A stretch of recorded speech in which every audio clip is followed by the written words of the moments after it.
This is the summary created from the video. Lecture 28, Multithreading-II.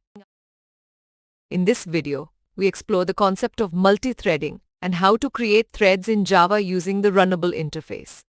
We implement three threads, thread and thread, to print even, odd, and negative numbers concurrently by creating thread objects and calling their start methods. Next, we dive into the different states a thread can be in, such as new runnable, running, blocked, and dead, and understand the state transition diagram that governs the execution lifecycle of a thread.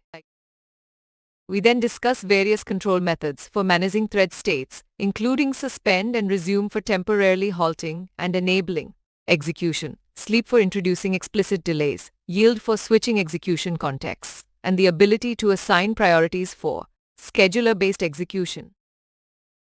Moving on, we explore thread scheduling, where the scheduler controls the execution of threads across different states, including running, waiting, and more.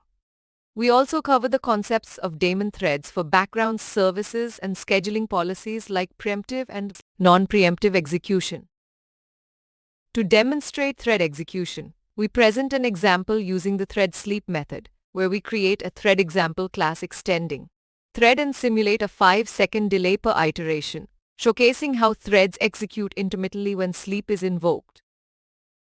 Next, we introduce the concept of data races, which can arise due to inconsistent data access by concurrently executing threads. We illustrate this issue using the dataRace class, where shared static variables lead to unpredictable values due to interleaved thread execution. We then dive into thread priority setting, where the CPU schedules threads based on predefined priorities like min priority, normal priority, and max priority.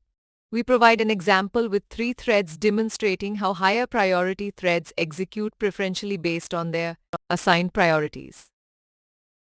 Continuing our exploration, we cover the thread join method, which allows a thread to wait until another thread completes its execution. We present an example where 2 threads are created, started, and then joined using join to ensure their completion before the final statement executes.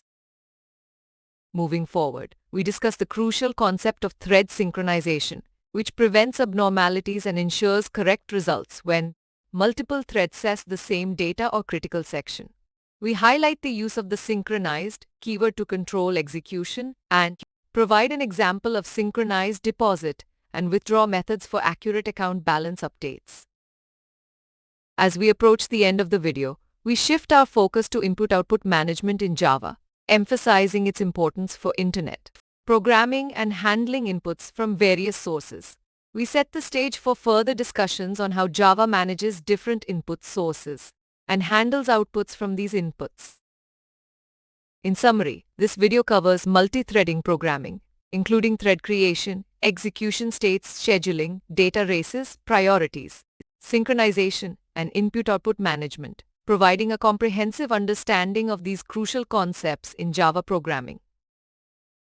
Please stay tuned for more summary videos.